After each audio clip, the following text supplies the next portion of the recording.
8 दिसंबर 1971 की वो खूनी शाम, जब पाकिस्तान के जंगी जहाजों ने भुज हवाई अड्डे के साथ 13 और एयरफोर्स बेसेस और उनके एयर स्ट्रिप पर अटैक कर दिया। लेकिन इस हादसे की नौबत ही क्यों आई? क्या हुआ था ऐसा 1971 में? आइए पूरे घटनाक्रम को समझते हैं, और इसके लिए मैं आपको समय में थोड़ा पीछे ले चलता हूं। तो चलिए शुरू करते हैं। मार्च 1971 में पूर्वी पाकिस्तान, जो कि अब बांग्लादेश है, ने पाकिस्तान से आजादी की घोषणा की। पूर्वी पाकिस्तान के लोगों के बीच बढ़ते हुए राजनीतिक असंतोष और सांस्कृतिक राष्ट्रवाद के बाद बांग्लादेश ने मुक्ति युद्ध शुरू किया, और इस प्रतिक्रिया में पश्चिमी पाकिस्तान ने पूर्वी पाकिस्तान पर क्रूर और दमनकारी बल का प्रयोग किया।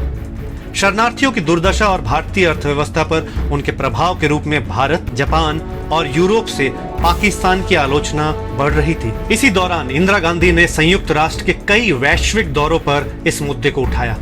हालांकि संयुक्त राज्य अमेरिका और चीन ने इस स्थिति में बहुत ही कम दिलचस्पी दिखाई और मुक्ति वाहिनी को सहायता, हस्तक्षेप या समर्थन का सक्रिय रूप से विरोध किया। मुक्ति वाहिनी और पाकिस्तानी सेना के बीच लड़ाई और तेज से बढ़ गई। अगस्त 1971 को भारत ने सोवियत संघ के साथ एक 20 वर्षीय सहयोग संधि पर हस्ताक्षर किए, जिसमें दोनों पक्षों ने हमला होने की स्थिति में एक दूसरे को सैन्य समर्थन देने का वादा किया। इस सहयोग संधि ने भारत को पाकिस्तान की सहायता में किसी भी संभावित चीनी या अमेरिकी हस्तक्षेप के खिलाफ सुरक्षा प्रदान किया, यदि वो भारत के साथ युद्ध में जाए तो। अक्टूबर 1971 तक मुक्ति वाहिनी ने भारतीय सेना के सैनिकों के साथ सक्रिय समर्थन के प्राप्त करते हुए पूर्वी पाकिस्तान में एक बड़े पैमाने पर छापेमारी शुरू कर दी थी। इसी सिलसिले में 30 नवंबर 1971 को जनरल टीका खान ने अपने हुक्मरानों के सामने भारत में एक आक्रमण का प्रस्ताव रखा, और इसी सिलसिले में पाकिस्तानी राष्ट्रपति जनरल याह्या खान, सेना अध्यक्ष जनरल अब्दुल हामिद खान और chief of general staff lieutenant general के बीच एक बैठक के दौरान ये फैसला किया गया कि हवाई प्रभुत्व हासिल करने के लिए पाकिस्तान भारतीय हवाई अड्डों पर एक आक्रामक जवाबी हमला शुरू करेगा, और जिसका नाम ऑपरेशन चेंगीज खान रखा गया। और इस हमले में टारगेट किया जाना था इंडियन एयर बेस को, जो कि थे अमृतसर, अंबाला, आगरा, अवंतीपुरा, बीकानेर, हलवारा, जोधपुर, जैसलमेर, पठानकोट, भुज, श्रीनगर और उत्तरलाई। इसी के साथ निशाने पर थे अमृतसर और फरीदकोट के एयर डिफेंस रडार। आश्चर्य की बात यह है कि यह निर्णय शुक्रवार को शाम 5:45 पर हमला करने का निर्णय लिया गया, जब भारतीय वायुसेना के नियंत्रण केंद्रों में बदलाव हो रहे होंगे शिफ्ट के। भारतीय ठिकानों को शाम में 2 स्ट्राइक्स में हिट करने का निर्णय लिया गया, और इन स्ट्राइक्स में ईंधन, टैंक, गोला बारूद, डंप, कमांडर सेंटर के साथ रनवे और वायु रक्षा रडार को भी निशाना बनाने का प्लान था। स्ट्राइक के लिए अंतिम आदेश शुक्रवार 3 दिसंबर 1971 को 5:30 बजे जारी किए गए थे।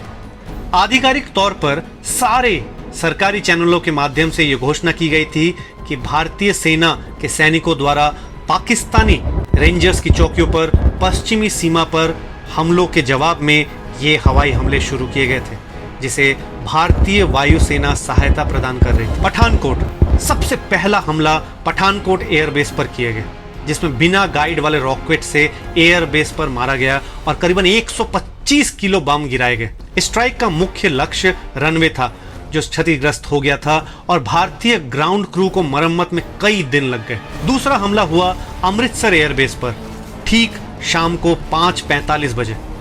पाकिस्तानी एयरफोर्स के काउंटर हवाई हमलों की तीसरी लहर को लगभग शाम 6 बजे अंबाला, आगरा, हलवारा पर हमला करने के लिए निर्देशित किया गया था।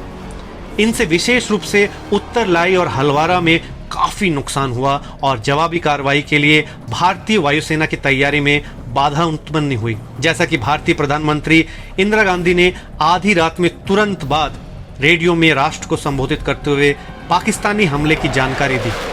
भारतीय वायुसेना ने रात 9 बजे तक पलटवार कर दिया था।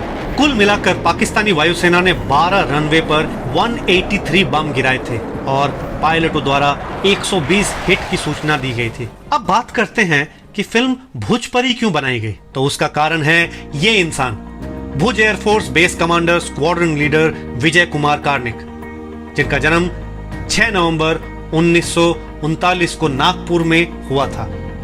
विजय, जिनमें शौर्य, साहस, क्राइसिस मैनेजमेंट, शीघ्र कार्यवाही और लोगों को संकट की घड़ी में देश सेवा के भाव में बांधने की काबिलियत थी, और इसी वजह से शायद हम पाकिस्तानी एयरफोर्स को हमलों का पलटवार कर पाए। हमले में भुज एयरबेस की हवाई पट्टी बुरी तरह नष्ट हो गई थी और इसके बाद वापस उड़ान भरने लायक बनाने के लिए ना ही उनके पास सामान था और ना ही लोग। हालत ऐसी थी कि हवाई पट्टी को युद्ध स्तर पर पुनर्निर्मित करने की आवश्यकता थी और जिसके लिए अधिकारी प्रतीक्षा करने की स्थिति में बिल्कुल नहीं थे। तब विजय जी ने माधापार गांव के लोगों से मदद मांगी। जब गांव के दिहाड़ी मजदूरों ने काम करने से इनकार कर दिया, तब गांव के सरपंच के निवेदन पर 300 महिलाएं सामने आई, जिन्हें 2 वरिष्ठ अधिकारियों के साथ 50 भारतीय वायुसेना और 60 सुरक्षा कोर के जवानों के साथ 72 घंटों के अंदर हवाई पट्टी को पुनर्निर्मित करने का काम सौंपा गया।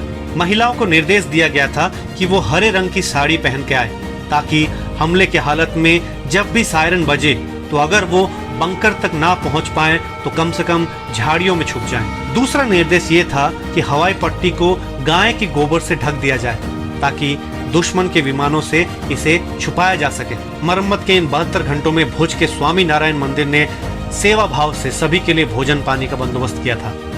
आखिरकार भारत ने अपना प्रतिशोध लेते हुए युद्ध जीता और 16 दिसंबर 1971 को समाप्त हुए युद्ध में बांग्लादेश के नए देश का गठन हुआ। जब युद्ध समाप्त हो गया तो इन महिलाओं के काम को इंदिरा गांधी सरकार ने मान्यता दी और महिलाओं को एक सार्वजनिक समारोह में सम्मानित किया गया, जहां उन्हें 50,000 रुपए का समूह पुरस्कार भी दिया गया। हालांकि सभी महिलाओं ने एक मत से माधापार नववास ग्राम पंचायत के सामुदायिक भवन के लिए राशि खर्च करने पर सहमति जताई। जुलाई 11, 2018 को तत्कालीन रक्षा मंत्री श्री मनोहर पारिकर और मानव संसाधन विकास मंत्री श्रीमती स्मृति ईरानी ने इन 300 महिलाओं को समर्पित एक युद्ध स्मारक, वीरांगना स्मारक का उद्घाटन किया। अगर स्क्वाड्रन लीडर विजय कुमार कार्निक, उनके टीम और माधापार गांव के इन 300 महिलाओं की शौर्य गाथा आपके अंदर की देशभक्ति की भावना को झंझोर पाई हो तो इस शौर्य की गाथा को और लोगों तक पहुंचाने में मेरी मदद करें।